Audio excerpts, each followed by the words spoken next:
this is one of these situations where you're going to feel real smart. Right now, I want you to make a nice little cup of coffee and just sit and watch this tutorial and watch it again as many times as you need. First, just listen to me.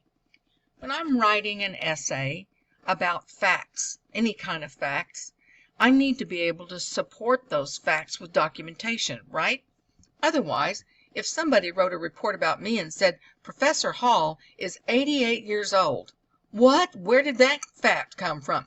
So what I want to do is show you how we document where that resource originated.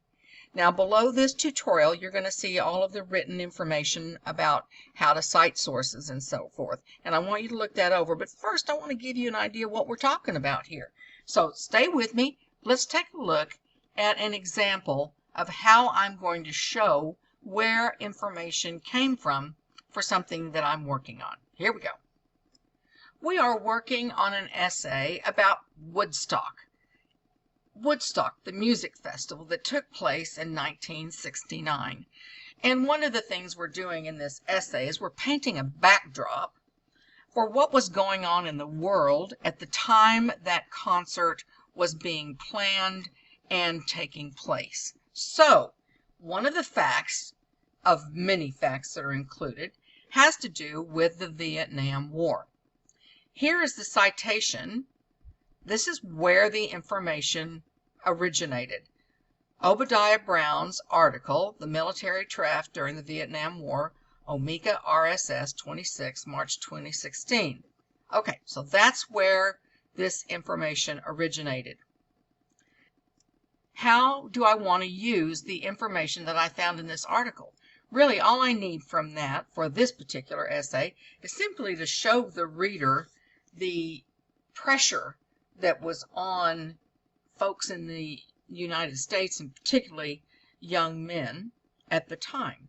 So, the first one I have written down is, according to Omeka, by 1968, over 125,000 military troops had been sent to protect South Vietnam, a country half the size of Texas. Okay, so this important information about the number of troops has already been credited to the magazine where this came from, Omeka, right? So I don't need to cite that again in this sentence because the reader knows without having to stop that the information came from this source. However, the business about a country half the size of Texas did not come from the Omeka article. So I do need to show the reader where that information came from. Where did that information come from? This website, My Life Elsewhere. That's the URL for My Life Elsewhere so that I can cite that in my EasyBib project. I'll show you that in a second. But that is where this information came from.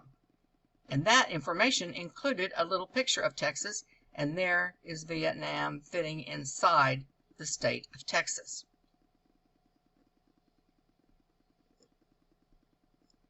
So I show where the information originated by citing the name of the magazine.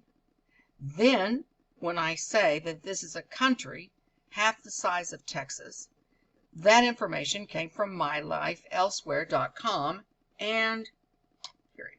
Wrap it all up like a pretty little package. You see that one? Let's move on to the next way I might use that. This time I say, according to Obadiah Brown, helps if I have that done correctly, doesn't it? By, and this is his quote, by 1968, over 125,000 military troops had been sent to protect South Vietnam, a country half the size of Texas. Okay, he didn't say that. And this entire sentence is supposed to be his actual quote. So I can't put this in that particular statement because I am quoting somebody who did not say anything about that. Got it? Now in the next sentence, I can add the information about Texas in a separate sentence. But this particular, well, we're just going to take these quotes out because you can't quote how somebody says something. Okay. Right? So that's his quote. That's the end of the quote. And then we add the parenthesis, the article where that came from, the magazine, and wrap it up like a pretty little package. Let's look at another way we can use that. In an article published by Omeka, the author states that by 1968, over 125,000 military troops had been sent to South Vietnam. Okay? And we're not going to put anything here because we said the author, we just didn't say his name. But the reader knows that if they want to go to the citation, they can go and find that in the back of the essay in the Works Cited page. I don't ever want to disrupt my readers' reading of the essay. I don't want them to have to stop and look for anything. I don't want them to have to read a bunch of text. This one's even a little bit long, but that's what we got to do. We never put in an entire URL. That's going to make the reader have to stop and read a bunch of stuff. Okay. All right, now I added a separate sentence. This tiny country is half the size of Texas. What do I need to put here if I use it this way? That's right. I have to put in the name of that website where that came from. Hold on. Right? And now what's missing in the sentence? The two sentences. Right. Now here's a last way that we can use it. By 1968, a shocking 125,000 troops had been sent to protect the South Vietnam from communism. Okay? What do I need to do?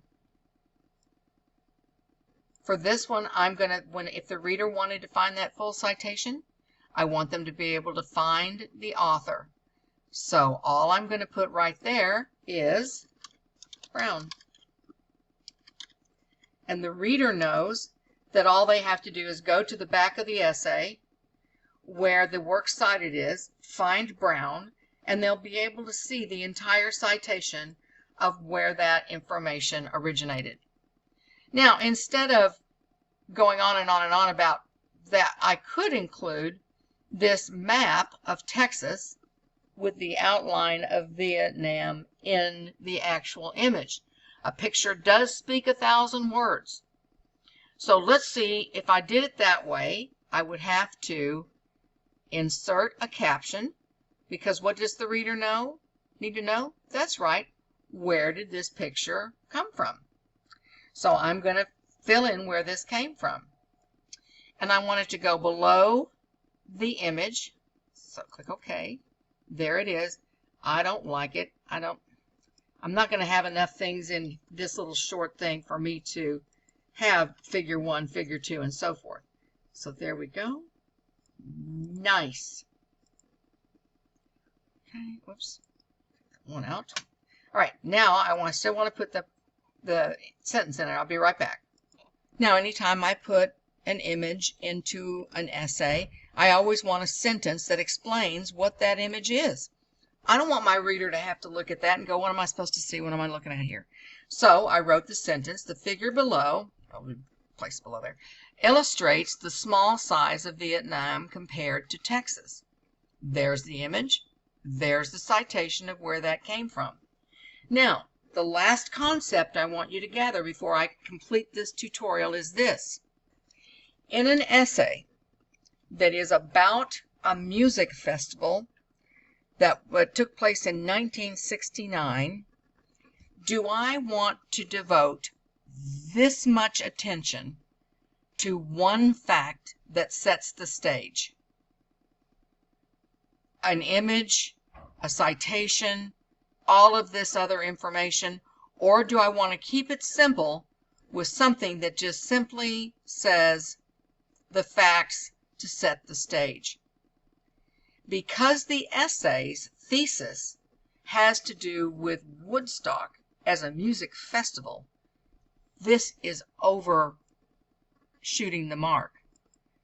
The reader doesn't need to see this much detail to get the picture that people were being drafted and sent to Vietnam, and some people were volunteering. Absolutely, some people enlisted and wanted to go.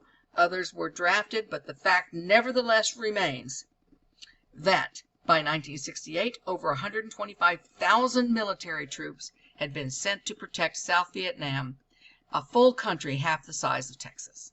Point made. Right? Okay, that's just a little tutorial to show you what is an overview of the information contained below. Now, whenever you are quoting a quote or something else, you'll come back to this page to see how you might want to cite that quote or topic or fact.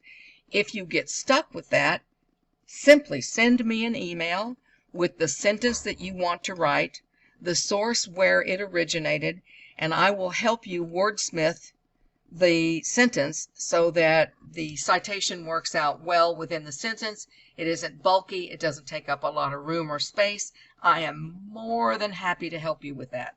Simply email me and send me that information, and I will reply back quickly. That concludes this tutorial on how to cite sources in an essay.